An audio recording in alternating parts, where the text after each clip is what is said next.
This is the first of a pair of lectures on the subject of dimensional analysis, or the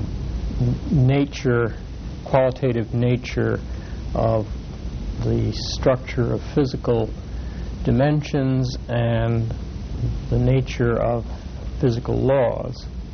In the first lecture, I will attempt to present dimensional analysis as it is classically presented in books on that subject, for example, Sedov's treatise on the subject.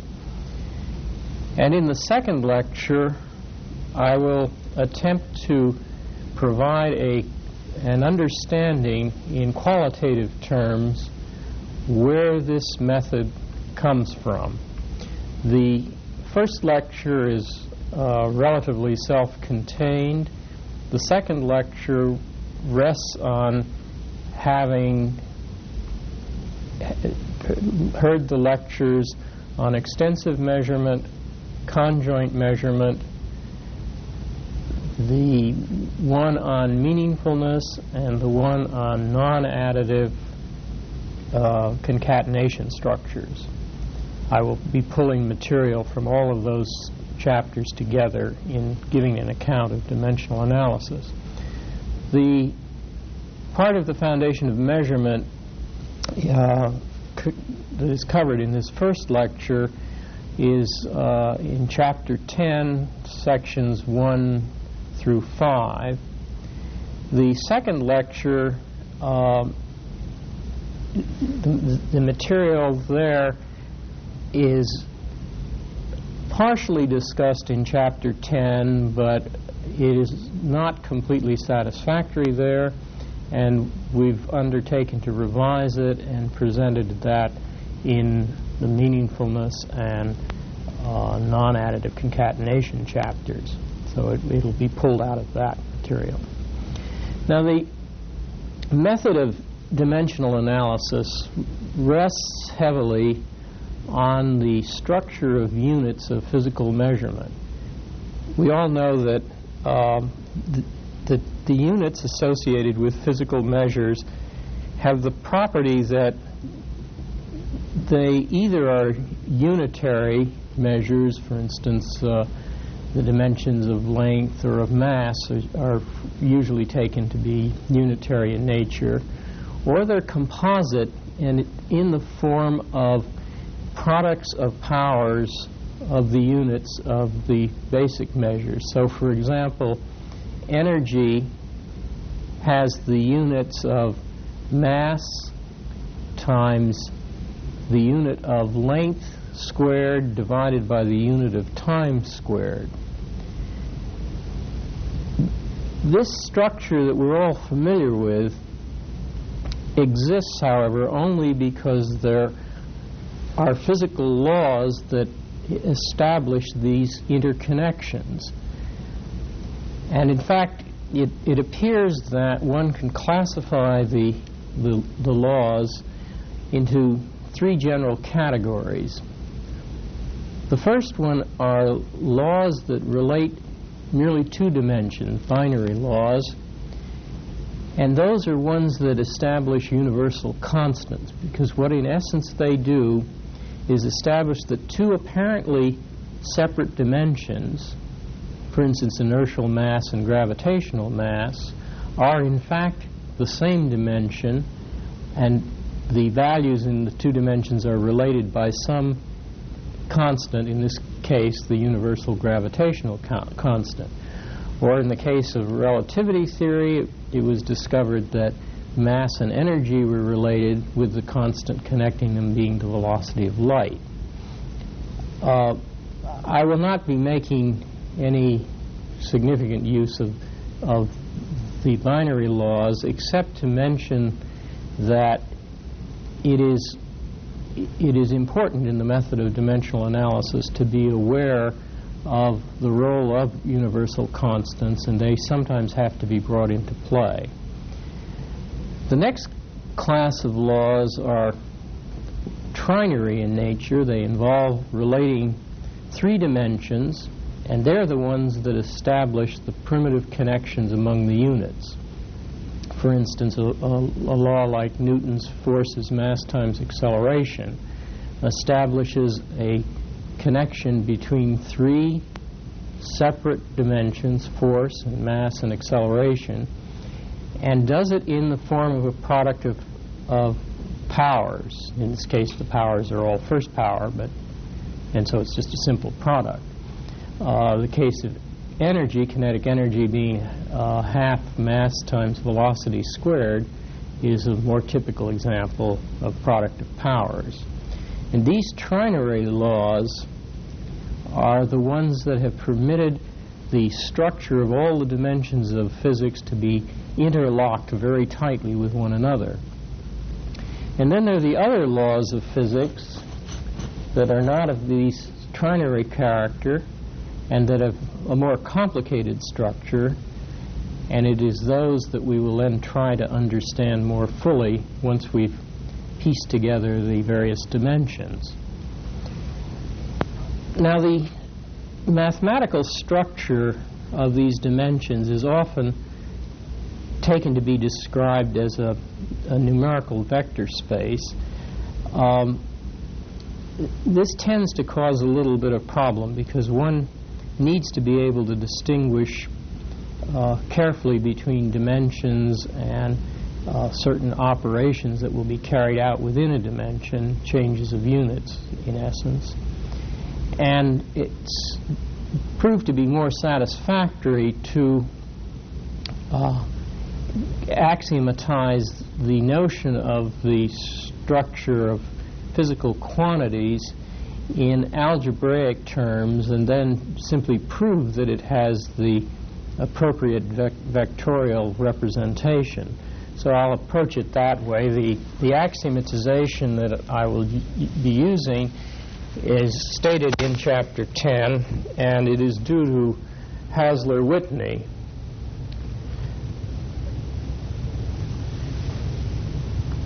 We're going to axiomatically treat the set of all the physical quantities that we're going to be dealing with, the huge set. We'll call that A. We're going to have a distinguished subset of it that I call A plus. Intuitively, what A plus are the positive parts of all the dimensions involved.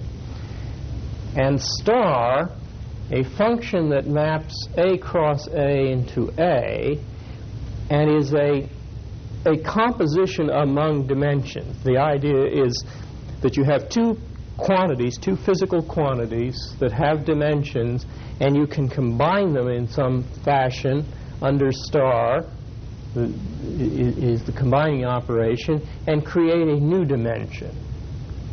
And the axioms are an attempt to characterize the nature of that combining. And formally, we'll say that this structure composed of A plus, and star is a structure of physical quantities if the following conditions are met. First of all, the combining operation is assumed to be associative and commutative. You recall that associativity means that if we have A star, B star, C, that is not different from A star B, quantity star C, and commutative simply means A star B is the same as B star A. The order of the dimensions doesn't matter. Secondly, within the space, we're going to have the real numbers, that is, dimensionless quantities. The reals will be interpreted in this context as representing dimensionless quantities, and the intersection of the dimensionless quantities with the positive part of the space leads to the positive real numbers. And in particular, if we have two dimensionless quantities, alpha and beta, then their composition under the star operation is simply multiplication. You're working then within a single dimension, the dimensionless one, and you stay in that dimension under star, and it produces simply the product of the two numbers. One acts like an identity on any element, and 0 acts like a 0. It maps into the dimensionless quantity 0. For any quantity that is distinct from 0, then either it or the inverse that is obtained from it by multiplying it by -1 is a positive quantity. So the set A plus includes either the element or, in essence, the negative of that element. 6, if we have two positive quantities, their composition is also positive. 7, for any non-zero element, there is an inverse element such that the product of those two dimensions is dimensionless. So we can for any dimension, we have the inverse of that dimension. For example, if you have mass, then you have the inverse of mass as a dimension in the structure. And finally, if n is an integer and x is a positive element in the structure, the assertion is there's a unique element, also positive, such that the nth power of that element is equal to the given element. So that, in essence, we're able to take roots, where by nth power I mean y star n times. And this assertion is that we are able to take roots, and we in fact write it in the usual way, that y is the nth root of x. Now, an example of such a structure, just to be fairly concrete about a numerical example that satisfies it, is suppose A consists of the real numbers composed with m copies of the rational numbers. So a typical element will be a real followed by a sequence of m rational numbers. And define star in the following way. You multiply together the two real numbers. That coincides really with this property here, that you're going to require the reals in the system to work, the starring operation will work multiplicatively. And then we'll add the rational numbers pairwise. So you add row 1 to row 1 prime, row 2 to row 2 prime, row n to row m prime, to produce a new element in the system. I'll come back to the rest of this in a minute. That structure can easily be shown to satisfy these axioms, and in fact is a fairly typical version of it. Now, one wants to go from this structure to something that really is talking about the dimensions per se. Here we're talking about physical quantities, and we've axiomatized it with the idea of dimensions involved. And what I want to do next is to pull out the dimensional structure itself. So I'll define the dimension of the element A. The element A is a particular physical quantity. Its dimension is all of the things that you can obtain from A by composing it with real numbers, alpha star A. And I'll refer to that as the dimension involving A. The set of all such dimensions I'll call bracket capital A. And I'll define a composition, and I'm going to use the same symbol. It's got a double meaning, but I think we can keep it straight. The composition of two dimensions is the dimension of the composed components. Now, as usual in working with equivalence classes, which these are, you must prove that this operation is well defined, that if I choose another element, A prime, that's in the first dimension, and B prime in the second dimension, that I will indeed get the same dimension here, and that's easily verified. We also can define what we mean by a power of a dimension, at least a power to a rational power. We're not going to have irrational powers. They could be introduced if one wanted to. However, in all of the examples from physics that I'm aware of, rational powers suffice. One does not hear a dimension of a physical quantity that has an irrational power involved. And that is simply defined as the dimension of the object to where you first compute the jth root. If it's the rational number I over j, you compute the jth root of the object and then take the ith power of it and then get the dimension of it. And again, one must prove it's well defined, which is not terribly difficult. From this reduction to dimensions, you're able then to establish the following theorem, that if you begin with a structure of physical quantities and you introduce the notion of dimensions as just done and with the exponent operator and the star operator, one can show that this is a multiplicative vector space over the rationals, with the identity being the real numbers, the dimension of the single number 1, and with inverses defined in terms of the dimension of the inverse element that's postulated to exist in axiom 7. So that puts it into the vector space framework, which is the one that is usually introduced right off in the typical textbook on dimensional analysis. However, I think it's useful to keep quite separate, as we have done here, the role of the individual quantities and the dimension that they're a member of, which comes here. And it's these dimensions then that get characterized as the vector space.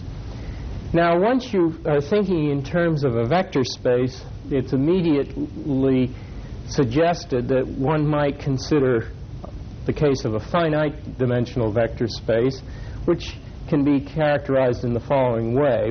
I'll call a set of dimensions denoted the dimension of A1 through AN.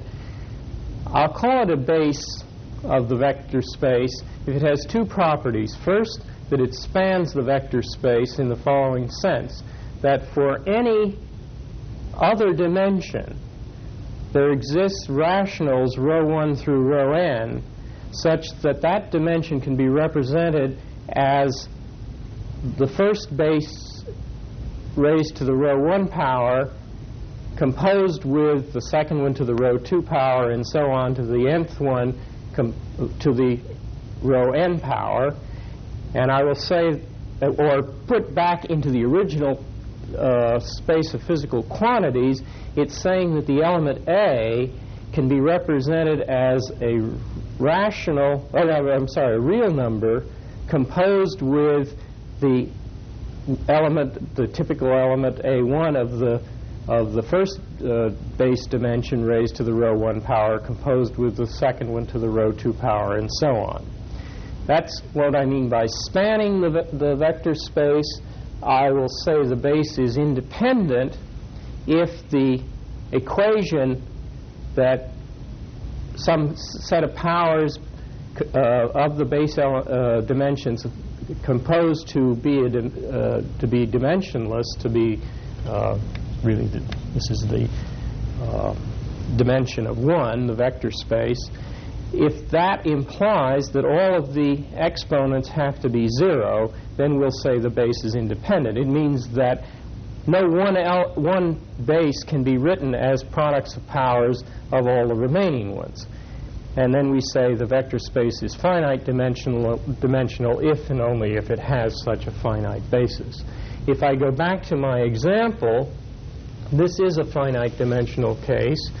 What we have here, for instance, is first the dimensionless quantities, which involve putting all of the rationals equal to 0 and just having the real in the first component. A typical dimension, then, is to have a fixed set of rationals, rho 1, rho 2 through rho n. Those are fixed, and we permit tau to vary over all possible values. That would form one of the dimensions, the dimension that is characterized by those exponents. And the basis for this structure would be the set of all things that are obtained with the particular choice of all of the rows equal to 0, save the one in the ith coordinate, which is equal to 1. And that forms the basis of of this vector space, as is fairly easily demonstrated. Now, within this structure, physicists have been much concerned with particular transformations. The intuitive idea of the transformations is that all of the scales that the physicists are talking about are ratio scales, and one would like to be able to talk about what happens when you change the representation of the ratio scale. That is, you make a change by a multiplicative positive constant. So we've got to characterize within the structure those transformations that correspond to changes of unit in the representation. And that is done in definition 10.2. We'll say that a function phi that maps the space of physical quantities into itself is called a similarity if it meets the following conditions. First of all, it's a function that's one-to-one and onto. Second, it has the property that homomorphisms have, or actually automorphisms in this case, namely that when you apply it to the composition of two physical quantities, it becomes the composition of each of them separately. Thirdly, it takes a dimension into itself. That is, you take a particular physical quantity, you apply the similarity, and then look at the dimension of the resultant. That is the same as the dimension of the physical quantity itself. So this mapping, if I think of the dimensions as, let's say, in a two-dimensional case, a similarity will take a point in this dimension and move it to another point in that dimension, and it'll take a point in this dimension and move it into that dimension. It will not take a point here and move it into that dimension. It stays within the dimensions. Moreover, it takes positive quantities into positive quantities. And finally, in the case of the dimensionless quantities, the real numbers, it does not make any change. It simply takes a real number into itself. And that physicists have interpreted as a representation of changes of units in the structure. That if you were to change the units in a space of physical quantities, that would be represented by a similarity. And indeed, the theorem that one can prove about the nature of similarities is a strong justification for that belief. The theorem states as follows. Suppose that phi is a similarity in a finite dimensional space of physical quantities, structure of physical quantities. Then the assertion is that there are n real numbers, and I'll denote them as phi sub I. Usually phi is to represent a function, and it is indeed a function here, but I want to emphasize that these real numbers are locked into phi, so I'll use the same symbol and a sub I to represent the different numbers that are involved. So these numbers exist, and if we take the base to be the dimension that has of A1 and through the dimension of AN, then the assertion is that phi applied to any of the A sub i's is phi I composed with AI. And secondly, if I take a physical quantity that is written as a real number composed with a base to the various powers, this is a typical element of the structure, given that you have a finite dimensional structure with the base A1 through AN, then the similarity of that element becomes that element multiplied by this real number, which takes the alpha from that representation and then modifies it by the phi1, which characterizes how the first base is changed under the similarity, raised to the exponent that that first base is appearing in, multiplied, and this is now multiplication here, ordinary multiplication, by phi 2 raised to the rho 2 power, and through all of the changes of units to phi n through the rho n power.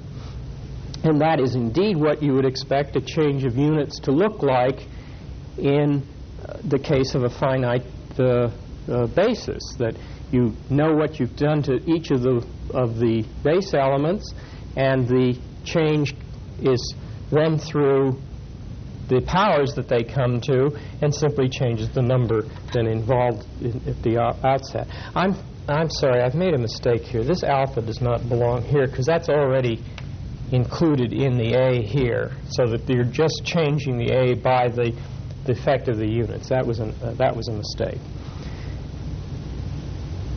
Conversely, any function that I construct in this fashion is a similarity. It meets these conditions over here of the definition of a similarity, so that it appears to capture very nicely the idea of change of units.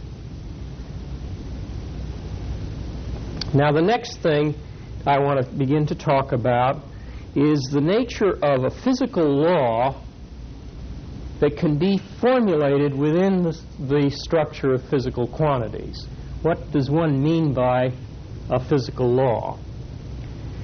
Well, first of all, a physical law is a statement involving a certain number of dimensions. These are the dimensions that are relevant to whatever it is we're talking about. If, for instance, I'm as I'll give an example later, talking about the lift on an airfoil, then certain things will be relevant, like the airspeed, the density of the air, the viscosity of the air, and several other things that we'll come to when we get to that example. So that the law entails a listing of dimensions, and in fact I will assume that the dimensions that are relevant are all the positive parts. And I'll call them, in whatever the example is, I'll say there are S of them, and I'll label them just 1 through S, P1, P2 through PS. And those are particular dimensions in the structure. And then the law is usually stated in the following fashion, or something that's equivalent to it. There's the assertion that there is a function that maps from the Cartesian product of the dimensions, the relevant dimensions, into the real numbers, such that what one can observe physically are those combinations of quantities from the several dimensions that satisfy the constraint that the function of those values is equal to 0. So it's a way of characterizing a particular relation on the Cartesian product of these dimensions. It's the, if you will, the locus of points that satisfy this constraint. That is the typical form of a physical law. It's a device for establishing a particular relation, which relations is asserting these are physically realizable combinations. Now, physicists have postulated that the functions, or equivalently the relations, that can appear are those that satisfy a particular constraint known as dimensional invariance. The function f is said to be dimensionally invariant if and only if it has the following property, that f will be 0 at the values x1 through xs, if and only if for every similarity in the structure it also goes to 0 at the value phi of x1 through phi of xn. That is, that you change the units of the structure and you will get a set of values that also produce an acceptable combination, physically acceptable combination in the relation. That is, they'll cause the function f to go to 0. Now, that property of dimensional invariance is argued for roughly in the way I have done it, with an appeal to changes in units. And say, one typically says, well, the nature of the physical law should not rest upon the particular representation that we're using of the physical attributes, and therefore should be invariant under these changes. This is an argument that I've always found partially convincing and at the same time very slippery. So one of the things that I'm going to be interested in doing is trying to provide a rational account of why a physical law should be dimensionally invariant. But before turning to the question of where dimensional invariance is coming from, I want to go on to describe how it is used in this method known as dimensional analysis. So we'll make the assumption, along with the physicists, that any physical law exhibits dimensional invariance. The basis for the method rests on a theorem that was first precisely formulated in 1914 by Buckingham. It had, however, been utilized in various ways during the 19th century by various physicists, including, if I remember correctly, Helmholtz and Fourier.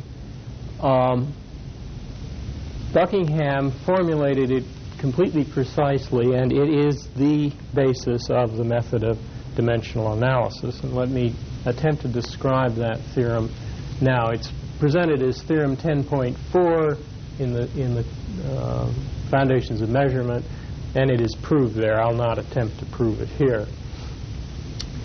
So we're dealing with the situation where we've got a set of S positive dimensions and a function that is mapping from them into the real numbers that is defining the lawful relation.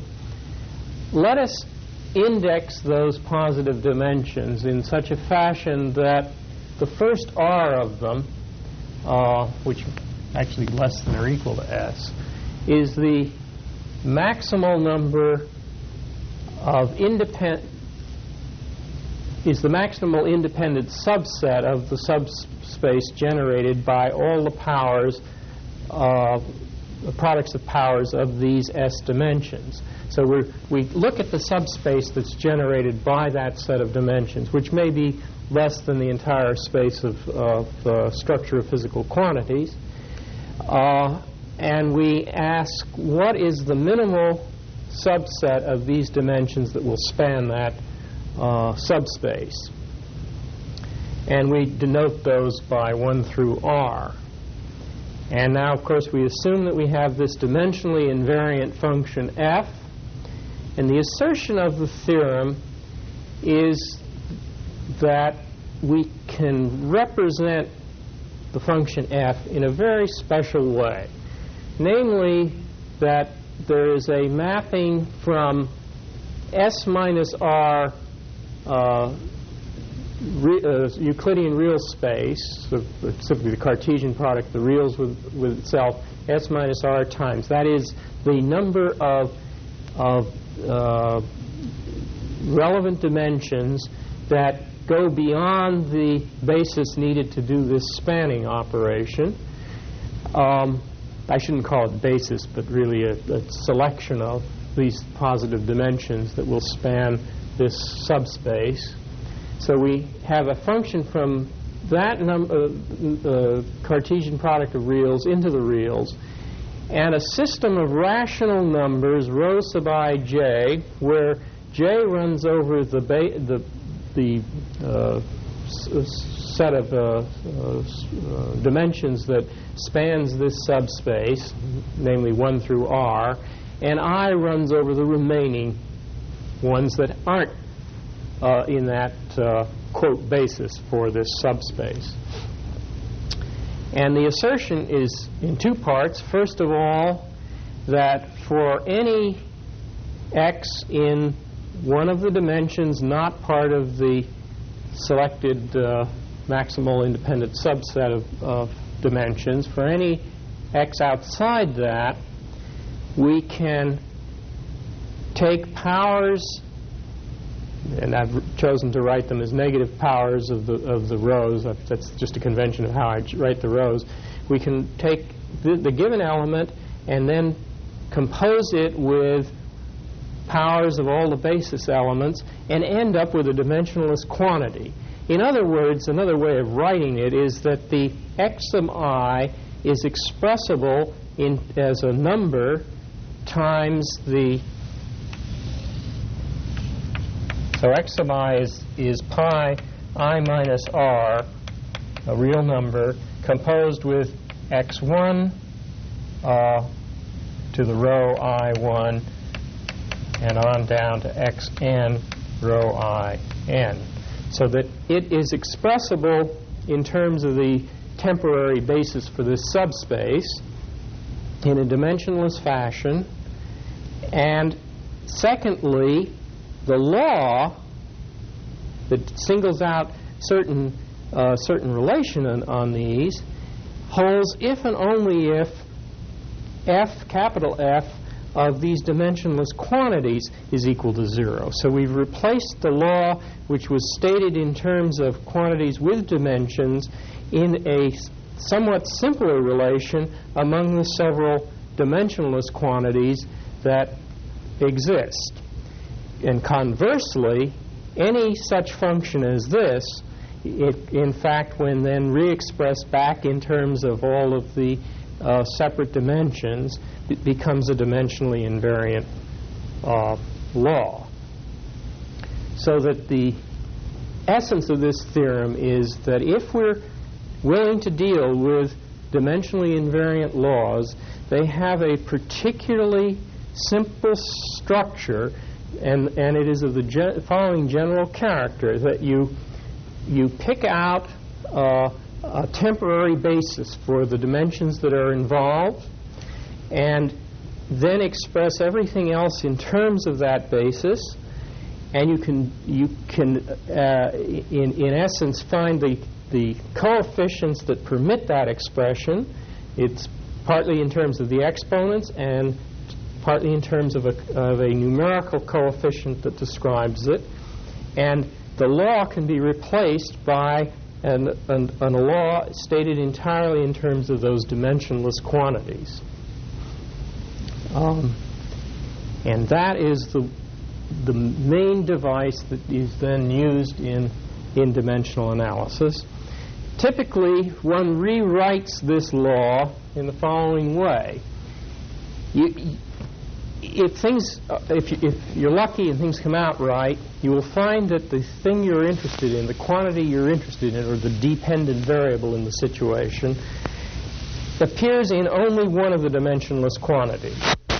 And let me, with no loss of generality, assume that it occurs in the last one. And indeed, let me assume that the variable that I'm interested in is the one that is subscripted S. So I can solve this equation for the last component. That is, I can, if things are monotonic in F, I can solve for pi of S minus R as a function of the remaining pi's, 1 through S minus R minus 1. And then in turn, I can write x sub S in terms of, as I indicated over here, if this were x sub S, I'd have the S here and the S here, and S there and there. And so I would write it that way, and then I would replace the pi S minus R, this is S minus R here. I would replace that by this function and get this expression, which would say that my dependent variable had this particular dependence on the first R variables, and then that is modified by the dependence of an unknown function g on these dimensionless quantities. And frequently, reasonably frequently in examples, this either becomes a constant or a very simple function of several important dimensionless quantities, and that in a certain sense one learns the structure of the dependence here subject to some sort of modification by this unknown function.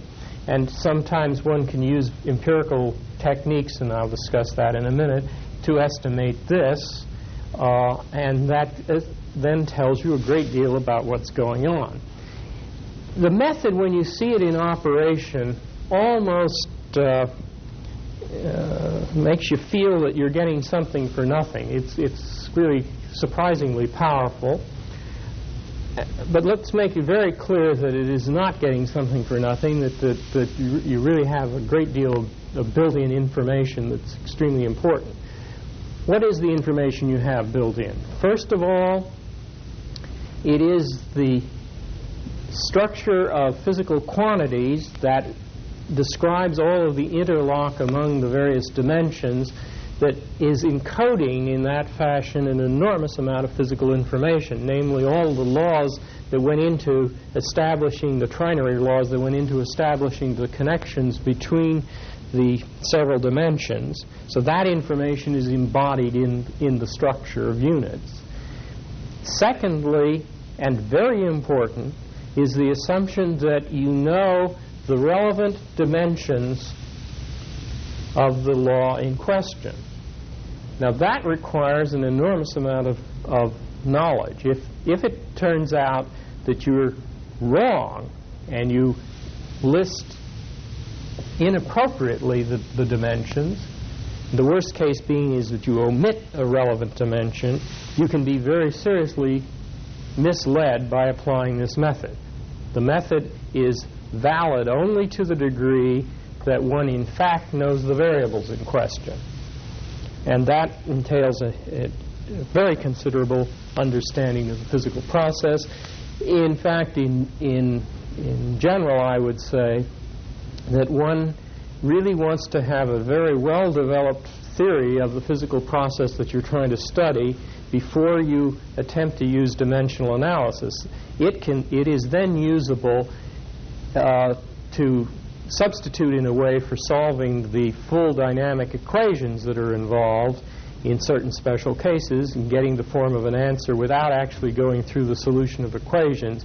But the equations or the physical theory tells you what variables are involved in the situation. And one must be extremely careful on that point. Now let me try to illustrate it with a simple example that's dealt with in the text. And this is the example of an airfoil. I will idealize the airfoil as a very thin plate, rectangular plate. There's the x dimension is in line with the plate. The z dimension is perpendicular to the plate. The y dimension is coming out from the board and perpendicular to the airflow. And I will assume that the plate has length in the y direction, and I'll treat it as a square plate with a certain length in the y direction and a length in the x direction, no thickness, a constant flow of fluid, and the plate is at an angle alpha to the fluid. And you now produce forces perpendicular to the plate and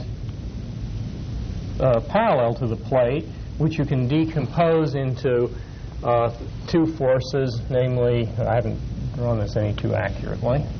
The lift, that is the force going directly up perpendicular to the airflow, and the drag, the force against the airflow. And lift and drag are things obviously of interest to anyone concerned with aerodynamics. And the question is, what is the dependence of these forces on the various physical variables that are involved? Now, the physical variables that I will take into account and I am going to make some idealizations here. I will certainly take into account the velocity, the two lengths that I mentioned, the density of the fluid, which I'll denote by little d, the viscosity of the fluid, which I'm going to denote by mu. I'll neglect certain things. I've said I'd neglect the thickness. I'll neglect the temperature, except to the extent it has an impact on density. Any electrical effects that might exist, the compressibility of the fluid, will all be neglected. And I'll simply take into account these variables: velocity, the lengths, the density, the viscosity, and of course the thing I'm interested in, which is the force on the plate. Now, one knows what the dimensions of some of these quantities are. For instance, we know that a velocity has dimensions of a length over a time. I think most of us know that density has the dimensions of a mass over a volume. Viscosity, many of us don't know the dimensions of. However, one can certainly go look it up. For example, there's a table of dimensions at the end of Chapter 10. And you can then set up in tabular form all of the relevant dimensions that are involved and all of the variables. So, for example, the force in the z direction, incidentally, it will separate lengths in the x, y, and z direction. I'm going to treat them as though they were separate dimensions, and I think there is a very good reason to do that. The force in the z direction, then, is a mass times an acceleration. So the mass appears in the first power. The acceleration is, of course, a length in the z direction, the direction of the force, and time appears in the inverse second power. The velocity in the x direction is a length in the x direction, and time in or the inverse of time. Velocity in the z direction is length in the z direction and inverse time. Length in the x direction is length in the x direction. Y direction is that. The density involves the three lengths to get the volume, all inverse, and the mass in direct proportion. And then the one you have to look up is viscosity, which depends on the length in the y direction, the mass, and the inverse of time. Now, there are systematic ways of finding the dimensionless quantities. I won't go through any of the algebra. It's fairly straightforward. But you can verify for yourself that in terms of these variables, there are two dimensionless quantities, which I'll call pi 1 and pi 2. The first one involving the velocity in the z direction, the length in the x direction, the density divided by the viscosity.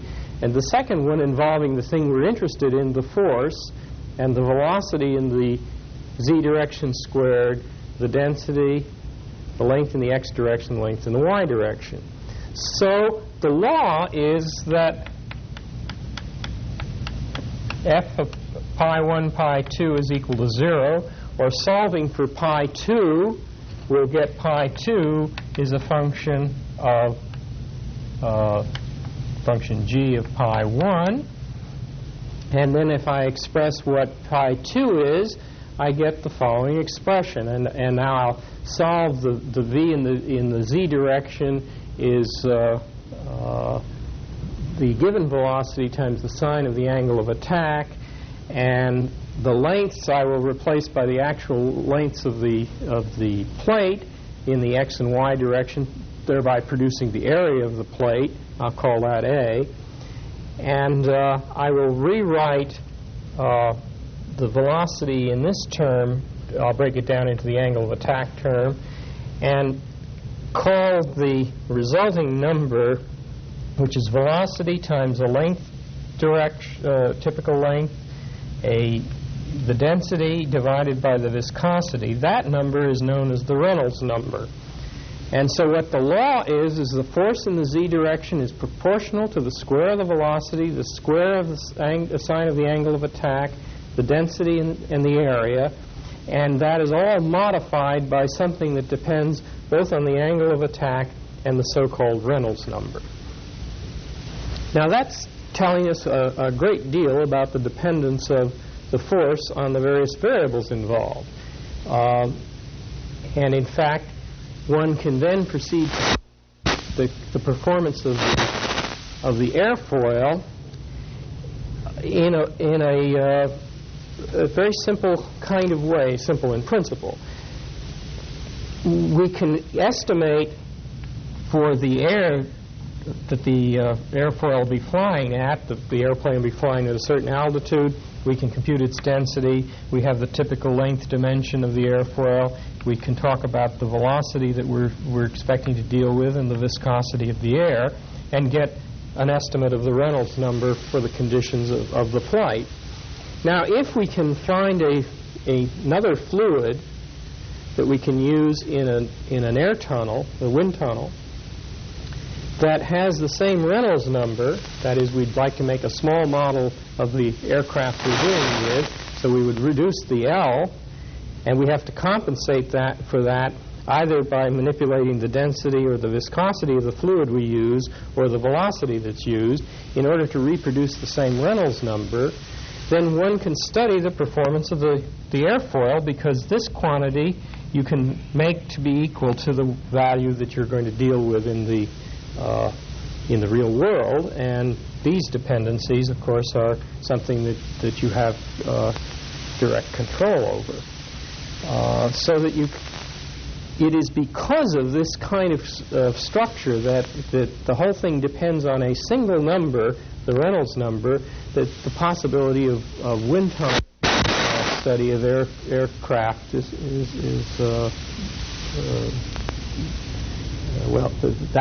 this is the reason that kind of study makes any sense at all. Now, you see that we have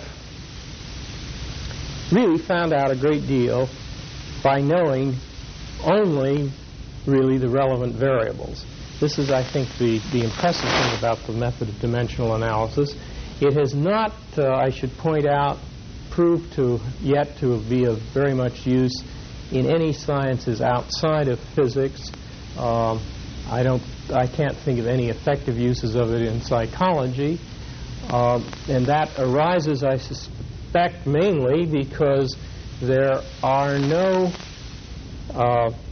truly psychological variables that have been incorporated into the structure, so-called structure of physical quantities.